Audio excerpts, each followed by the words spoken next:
Banky special. Yeah. Pure deliciousness. Pure deliciousness, man. My name is Banky, man. Everybody calls me Banky. That's the name that I got from my grandmother when I was young. I'm coming out here after 30 years. Yeah, I ain't got nothing, but I'm gonna have something because I'm rich in personality, you know, and I'm rich in love. My family love me, and that's really all that counts. Shout out to everybody out there on Team Banky Pound, man. I appreciate the love. Boom, boom, boom, boom, boom. Appreciate the support. We out here, man. 33 years of prison stories. We rolling. We coming into the new year, man. We want to go into the new year real strong, man. We want to go in there, man, and we going to get that 100K. We going to get that 100K, man. 100K subscribers, and we going on and upward from that point on, man. I appreciate all the support. I appreciate all the love. Y'all stay tuned for updates, man. The P.O. Box, if you have not sent none to that P.O. Box that's listed, do not send none to it. My P.O. Box will be changing, so y'all stay tuned for updates on that. I will keep y'all posted, but as of right now, do not send anything else to that P.O. Box. Excuse me, 2251. Do not send anything else to that P.O. Box. I'm gonna get that changed. But today, man, I wanted to talk to y'all about, you know, where you can end up in prison, man. You can end up anywhere in prison once you get in there. Because once you get in there, the people will house you or put you wherever they want you to go. And you have absolutely, positively no say about it. None whatsoever. You have no say. You know, they will house you wherever they want to house you, and they will house you with whoever they want to house you with. And if you got a problem with it, man, they're going to deal with you straight like that. You know, they're going to deal with you. Now, with that being said, man, I've been housed in every place you could think of. You know, I've been moved every place you could think of. You know, but I know some of the craziest places, or I ain't gonna say crazy, where it just ended up, you know, wow for me was, I remember when they placed me in the dialysis block, right?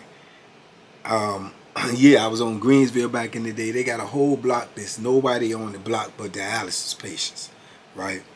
And if y'all don't know what dialysis patients is, those are the people, I think, with their kidneys messed up. So they have to go, you know, weekly to get hooked up to a machine. I knew nothing about this, you know what I'm saying? I was green to the situation, and being in that block, I learned a lot about it, you know. And I got a lot of you know, empathy for them dudes that go through what they go through, man, because it's a lot, you know. But you know, these dudes, man, they got to go to this dialysis joints, I don't remember how many times a week, but I know they definitely got to go every week if they're on the machine. And if they don't, you know, this can take their life. So it's very, very crucial that they go and take care of this. And I don't think you can, if I'm not, I don't want to be wrong, but I'm going by what I've been told, and what I think I know is they won't allow them dudes to receive a kidney while they're in prison. You know, even if someone has a kidney to give them, they cannot receive it while they're in prison, because the prison is not going to do the operation, you know, so, or not let you go out to get it. So that's crazy, man. So if you're locked up and you have failing kidneys, man, it's like ultra dangerous for you, man, to you know, to be incarcerated. And I know a lot of dudes like that, man. I knew one dude in particular, man. I'm trying to think of his name, man, but he was a legend out here in Petersburg, man. Everybody knew him. He was a money getter. He was a hustler. And he had got locked up, and he had bad kidneys, man. He had bad kidneys, man, and he struggled with that joint. But like I say, he was a well-known, popular dude. I think his name was Michael Crane, man. And shout out to him, man, and his people. But I think that's what his name was. But he was real popular, you know. Like I say, he was a go-getter back in the day. And a lot of dudes knew him, a lot of dudes respected him, man. But when he got locked up, he had failing kidneys, man, and his health was declining, you know, rapidly, you know. And I can remember he ended up getting out, And the crazy part about it was he ended up getting out because of his health conditions, because he was so bad off, and I don't think he eventually had to finish the time that he had. And then when he went home, to the best of my understanding, he go home and he received a kidney from one of his family members, man, and he bounced back. You know what I'm saying? He bounced back. He good again. You know, his health started to increase. He back to the old Mike, and he started being the old Mike, you know, shaking out, doing his thing, and you know, and it's crazy, man, because years later he eventually got locked up again. And when he got locked up again, you know, they say he, you know, was abusing that kidney, and that kidney started to fail on him, man, while he was locked up again. And I can remember being around him both times. I was around him, you know, prior to him getting out, and then I was around him when he came back.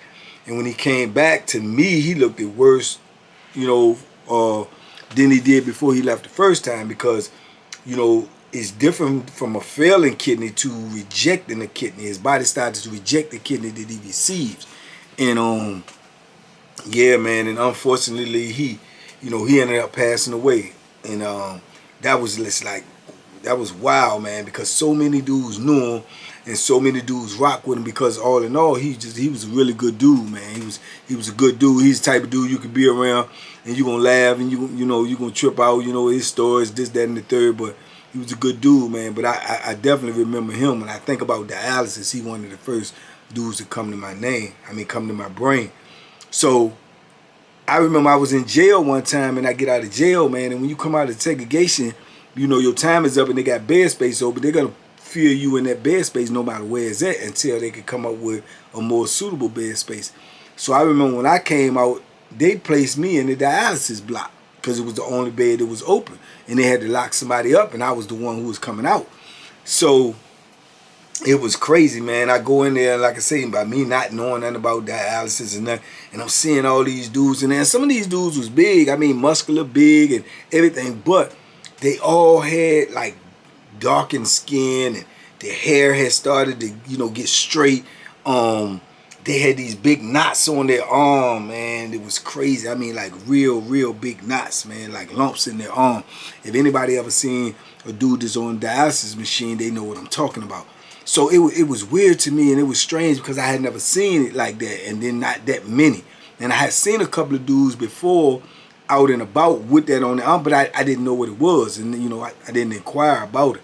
But when I got in the block, I knew about it, man, and or I learned about it. I was beside this dude. He was a real big muscular dude, but his kidney was failing, and he was on dialysis as well. But he still worked out. He still did a lot of things, and that was amazing, man, for him, especially after finding out what they got to go through. And I remember me and him getting kind of cool, and he started telling me what the situation was with the dialysis or whatnot, man. And you know, it's like he said they go over there once a week or twice a week, whatever it was, and he said they literally drain all the blood out of your body because the blood is contaminated, and they pump new blood back in your body. So I was just amazed by that, just to imagine, man, you know, they could take all of the blood out of your body and, you know, put it back in your body. I didn't even know that was even possible. You know, I mean, he said all your blood. So I was like, that's crazy, you know, and that's why when they come back, they would always look so weak and tired, and, you know, they want to sleep a lot, and they was like beat down and wore down, man, because of that process that they had to go through. And just imagine having to go through that weekly, man, and then on top of that, being incarcerated, not being around no one to really care for you or be your caretaker or to, you know, do the things you need done because you're so weak and beat down. So that was just an eye-opening experience for me, man. And I learned a lot of things from being in there with them that I had no idea of. And one of them was that I can remember one time they was coming around, man, and they was getting ready, you know, the rumor was they was getting ready to lock the whole compound down to do urinalysis because there was a lot of drugs on the compound. So they were supposed to lock the whole compound down, and they was going to come and give everybody on the compound a piss test, you know what I'm saying, to see if you had drugs in your system. If you had drugs in your system, boom, you going straight to jail, you getting charged, you know, accordingly, boom, boom, boom. So they did it, they come to do it. And at the time they come to do it, man, I remember at this time, you know, you know, I'm indulging in my larceny, you know.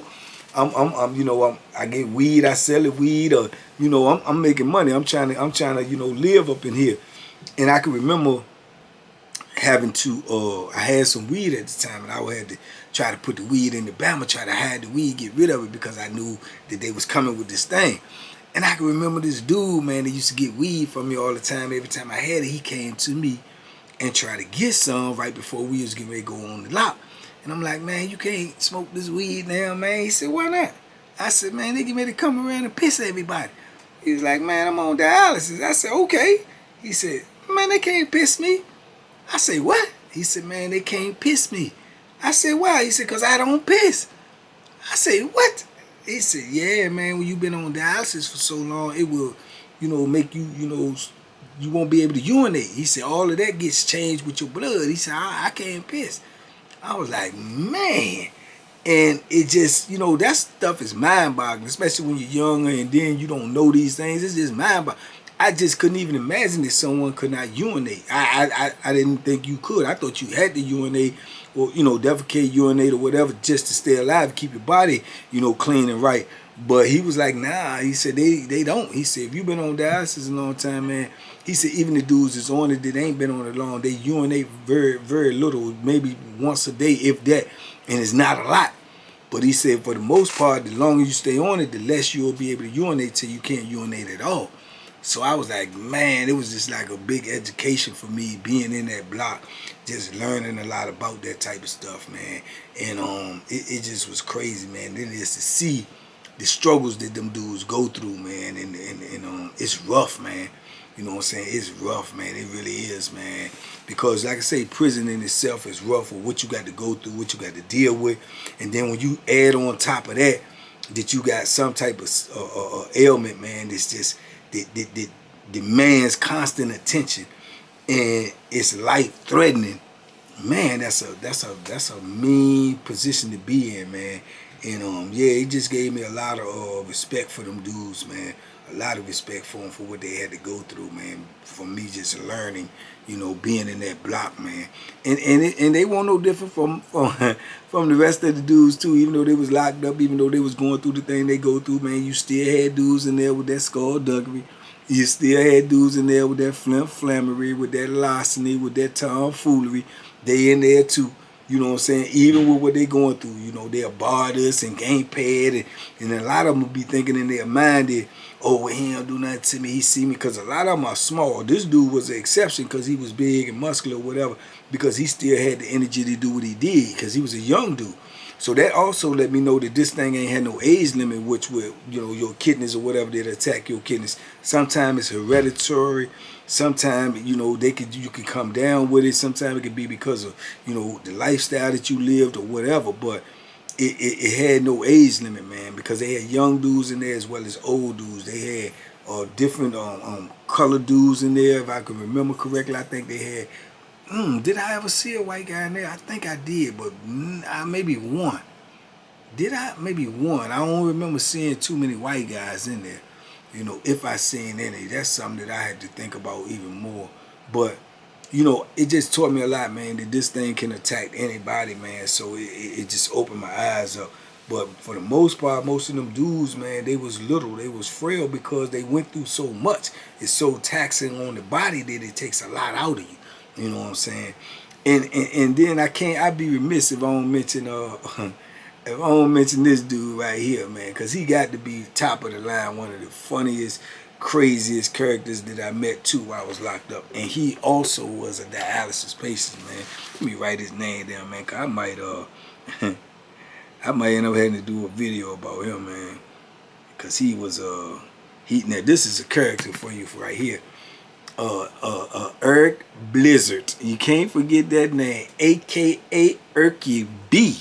Man, Blizzard is one of the craziest dudes I've met, man. Little bitty cat, man. A lot of dudes know him, man. I think he from Portsmouth, man, P-Town. And man, Blizzard is crazy to the Z, you know, and he Blizzard had been on Greensville, man, probably about 20 years, because he had a lot of time. I think he had a life sentence, I'm not sure, but I knew he had a lot of time. But being that he on dialysis, he can't get transferred. They can't send him nowhere else, because Greensville is the only institution in the state of Virginia that I know of that has the dialysis machine. Other than that, they would have to be shipping dudes out and paying for transportation back and forth to a big hospital. So if you got kidney failure, you're going to be on Greensville. So with Erky B knowing that, and he know he can't get transferred, oh man, he act a fool on the compound. He acts a fool on there. He does everything. He gambles, he cusses the police out, he fights, Erky B does it all, you know what I'm saying? What you gonna do? And he got the deepest, he a little dude, man. I'm talking about like 5'6", man, maybe 140 pounds, and got the biggest voice on the compound. Yeah, what you gonna do? Yeah, I mean, you know, it can be, yeah, what? You know, he one of them, man. He's a real live character, man. I almost have forgot old Blizzard, man. Blizzard was crazy. Me and Blizzard ended up being in the hole beside each other one time for about a couple of months. Cause Blizzard stay in some stuff now. He stay in, he like to gamble, he like to shoot them dice, he like to, you know, do what he do, you know, and yeah, but Blizzard, I had to think about Blizzard when I think about dialysis patients. But if he's still locked up, that's exactly where he at, because he can't go nowhere else. And man, every officer on the compound know who Eric Blizzard is. Everyone, because he, like I say, he's stuck there and he been there. He done been through all the wards, all the lieutenants, the sergeants. He done seen the officers go from CO all the way up to wards, because he been there. You know what I'm saying? And they know him, and they already know what his MO is, man. So yeah, Blizzard, old Eric Blizzard. But yeah, man, that dialysis, man, that's some serious stuff, man. So, you know, like I say, man, my heart go out to them dudes, man, because they got a double struggle in there, man, dealing with that as well as dealing with the penitentiary within itself. Now, you got dudes in there that don't care nothing about that. You know what I'm saying? And that's the majority. They don't care, because dudes in prison don't see nothing but their pain, their struggle. You know, if you owe them some money, you think they care that you on dialysis, they don't care nothing about that. Not one iota, you know what I'm saying? And them dudes over there, they get high too. They partake, they buy drugs, they get in debt, they borrow from store boxes. They do the same thing that all other dudes do that's in prison. You know what I'm saying? The only difference is that they got a real bad ailment. But dudes don't care. They want their money. You know what I'm saying? They want their money, and that's the way they gonna look at it. But yeah, they put me in that block, man. I think I stayed in there for about a good month too, man. And I can't lie, I was glad to get out of there, man, because it was so gloomy. It was just more gloomy than the regular gloom of prison, man. So I was glad to get out there, and it wasn't my choice to go in there from the beginning. Yeah, but I remember that real well, man. And I also remember, I think I spoke of this before, but I also remember coming out one time, man. And of all places, man, they put me in the religious part. They put me in the religious part. Once again, they said it was the only thing open. I'd be moved when something else came open. And what I mean by the religious part was, this was a block with 84 people. But within these 84 people, these were all people that went to some form, shape, or fashion religious programs on a regular. And they proclaimed whatever religion that it was that they went to. So in this block, you had the Christians, you had the Muslims, you had all the different types of Muslims, the Moors, the Sunnis, the Moors, the Sunnis, the FOI, you had them all, and you had the Buddhists, you had the Rastafarians, you had the what else they had in there, man? They had them all. They had them all. They had the whole smorgasbord of everybody that had a religious program, and all they could fit in this block. You know, I think I was this block and that block. They had 2 blocks of them, because that's how many people it was that was in these groups, man. So they put me in the block. Now, in this block and these blocks right here too, man, this is when, you know, at this point in time, this is when they had took all cigarettes out the compound, all this, everything. So you don't even supposed to have tobacco with cigarettes, right? So nobody in this block smokes at all, man. You know what I'm saying? So you get up in this block. Matter of fact, yeah, they had took them, but nobody smokes at all. So you get up in this block, and you got to imagine, dudes is smoking, dudes is buying tobacco, dudes is buying cigarettes, dudes smoking weed if they could get it, but not in this block. So if you get put over here and you not in one of these joints and you just in transition, and you go over here and think that you gonna be over here sneaking and smoking and trying to blow it out the vent or man, them dudes is man, listen. I don't know. They consider themselves not snitching because they consider themselves being, you know, religion and doing this, doing that, and they not, but they in prison. You know what I'm saying? But they gonna tell on you put it to you like that. They gonna tell on just as sure as grits is groceries. They gonna tell on. Man, I'm telling you right now. I got out that joint. I think I won't even in there a day. You know, I was in there with Big Ali. Big Ali was in there. And they had put him in there when he had came out of jail, and he ended up staying up in there. You know, joined the church joint and staying up in it because he just wanted to be laid low. Big Ali was the dude I told you, one of the biggest dudes in there, 6'5", 275, New York, big as one I told y'all walk and like a robot. He's so big. And me and him was cool, so I went in the cell that was right beside him, and I could remember him distinctively telling me. He was like, man, Banky, I don't know what they put you up in here for, son. You ain't gonna last. I said, man, I ain't doing nothing, man. I'm just glad to get out of jail, man. I'm just trying to get up out here. He was like, well, I'm telling you, son, if you do anything in here, son, they gonna tell on you, son. It's straight like that, man. They gonna tell on you, you know, forget it, kid. You know, just you might well go on back to jail. You know what I'm saying? I said, man, go ahead, man. He said, man, he said, they don't want me in here, son. He said, but they scared to tell, but I know they be telling on me, son. The lieutenant be telling me, man. He said, tell everything, man. I only raise my voice in here, son. He said, they gonna get rid of you, man. Why? I said, well, I ain't gonna be in here long anyway. They told me they gonna move me in a couple of days as soon as they get a cell over. He said, all right. He said, just watch him, man. I'm just telling you. Man, I can remember the next day, man. I'd been in the hole for a while, so that this time I was smoking cigarettes. So I get me some cigarettes. The dude sent me some cigarettes. So I'm in a cell by myself at the time because, you know, ain't nobody in the joint. So I'm in there, man. I wait till after they done counted and locked down and went on by and everything. So I get all in the vent and get this, you know, light up cigarette and hit that cigarette. I ain't had a cigarette in so long. That joint hit you like, bang, bang, boom. I'm lightheaded up in there. I'm at the vent.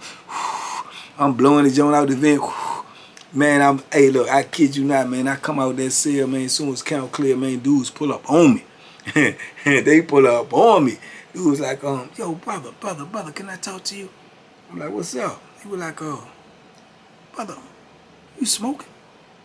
I said, man, who is you, the police? He was like, nah, brother, nah, I'm just saying, bro, you can't smoke in here, bro. We can smell it, bro, coming through the vent, bro. We don't do that over here, bro. This you know, this community right here, bro. We all clean.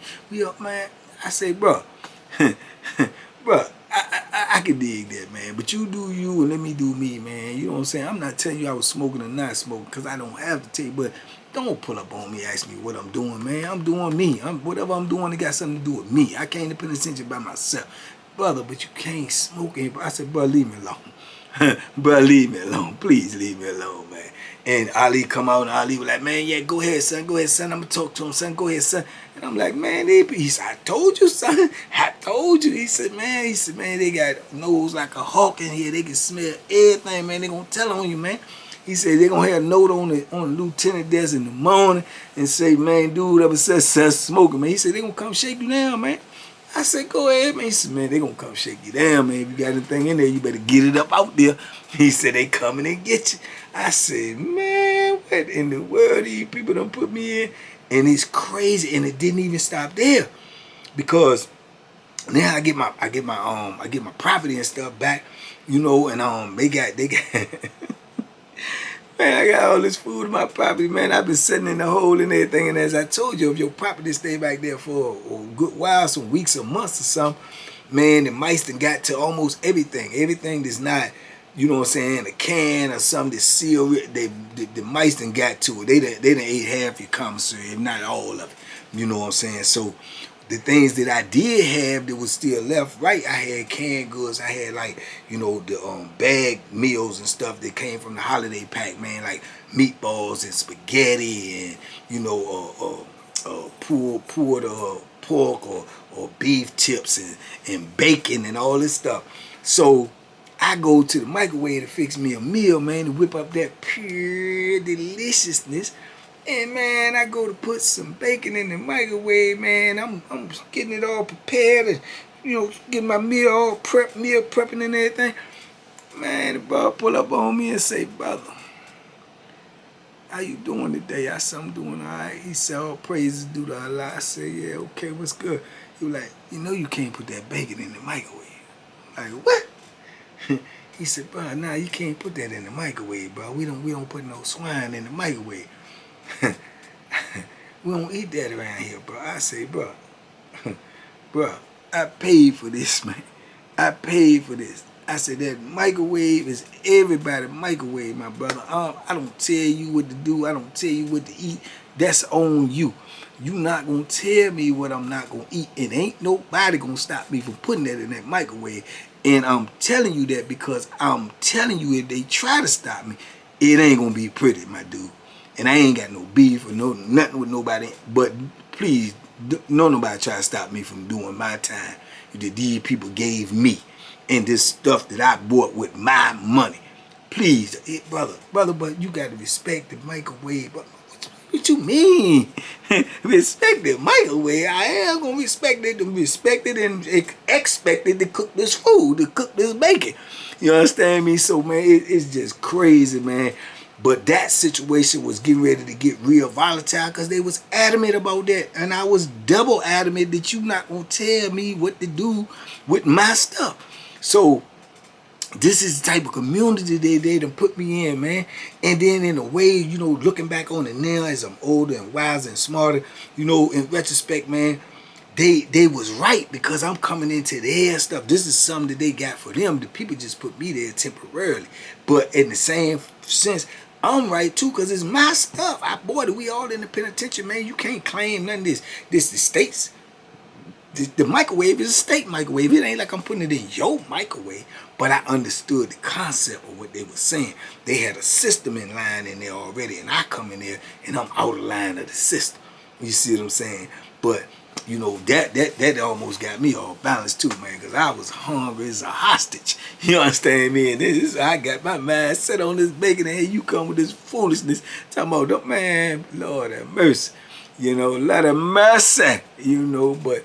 yeah, it's just different situations, man, that you can find yourself in, man, when you in prison. A lot of different type of scenarios that you can find yourself in. And just minding your business. Just minding your business, man. You can find yourself in some situations, you know, doing what you doing for you, but somebody else gonna have something to say about it. You know, so like I say, man, that's a part of doing time, man. But yeah, I can remember them days, man. Them days when people, I felt like every time, man, they done set me up, man. I said, man, these people setting me up to do something foolish. You know, how come I always end up in a block? There's a special block or something, and I'm just supposed to be here temporary. What's gonna happen during the during that temporary stage? Anything can happen. Then I'm crossed up. You know what I'm saying? So, but these are the type of things the administration would do because, like I say, they're going to do what's best for them. And they're going to put you wherever they want to put you, whenever they want to put you there. And if you get in trouble while you're there, then that's on you. You know what I'm saying? That's on you. And these dudes, man, that's in these certain particular blocks, man, especially these blocks, they gonna police that block, man. They gonna police that block because in their mind they feeling like they got it better than everybody else. You know what I'm saying? Because they know with the count, it ain't gonna be no whole lot of fights in there. It definitely ain't gonna be no whole lot of Bethlehem playing in there. They get to fighting in there, They do, because it might be the Rastafarians might get to fight with the Christians, or the Christians, they get to fighting in there. It's just not as much as it is everywhere else on the compound, you know, because they know that they don't want that community, which is that block, to be, you know, broken up. Well, all right, well, we not gonna give y'all no block. Hey, you gonna be where you at. Whoever you at, you gonna sail with the rest of the people. They don't want that, so they try to keep that type of stuff down. But it do happen. You know what I'm saying? Because everybody is still human in there. no matter what they believe in and no matter who they follow, and they still human, and they still gonna have, you know, the human equation gonna come into play. You know, you disrespect this man, then it's gonna be conflict, you know. But yeah, I was in both of them. I was in both of them, man, and they both was learning experiences for me, man. And I just can remember them, man. It's just another part of doing time, man. You know, doing time is like a big puzzle, man. There's so many different pieces, man. And it's always seems like it ain't never complete. The puzzle ain't never complete, you know, because it's just so many pieces, and it seems like there's a lot of missing pieces, and you have to figure that out for yourself, you know. But yeah, but this is one of them videos, man. It's, you know, I just wanted to tell y'all, to give y'all some more insight to prison, some more, you know, knowledge about how things operate in there, how they go down, you know, what situations you can end up in, and, you know, not even looking for nothing, but you can end up in something. So it's just a part of prison, man, you know. And like I say, it's a blessing in every lesson, man. And the blessing is, man, I didn't get caught up in neither one of them blocks, you know. And they definitely got me up out there quick, fast, and hurry. I don't think I stayed in there one of them for more than a good second, man. So they got me up out of there, which was cool with me because it wasn't my environment. But you know, yeah, the blessing is, man, you know, I learned from them experiences, and that's a blessing, you know, that you need to try to take from everything that you experience, just to learn something from it. So you'll know how to conduct yourself when these situations present themselves again. And also to pass it down to somebody else so they'll know. So you help people get over the speed bump that you already went over. You know what I'm saying? So, yeah, man. But I appreciate y'all, TBP, man. We getting ready to go into this new year, man. I hope y'all rolling with me, man. I hope y'all fasten up y'all seatbelts, man. Because I'm going to try to take this thing everywhere and as much as possible, just so we can get this positive energy out there, man, so we can try to save some of these people from hitting these penitentiaries, man, and going through these type of things that I had to endure, man, from my lack of good judgment. So y'all keep on rocking with me, man. I appreciate y'all. Y'all be safe out there, be smart, make good decisions, and Happy New Year to each and every one of y'all, man. Peace and love always. TBP family, I love y'all, man. Y'all be safe in this new year, man, and we gonna go get them, man. Salute. So tell a friend, we out here. Boom, boom, boom, boom, boom, boom, boom, boom, boom, boom. Bow, duck all them hooks in 2023. We out here.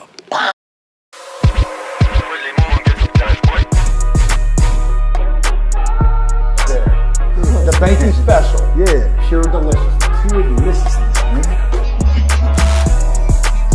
My name is Banky, man. Everybody calls me Banky. That's the name that I got from my grandmother when I was young. I'm coming out here after 30 years. Yeah, I ain't got nothing, but I'm gonna have something because I'm rich in personality, you know, and I'm rich in love. My family love me, and that's really all that counts.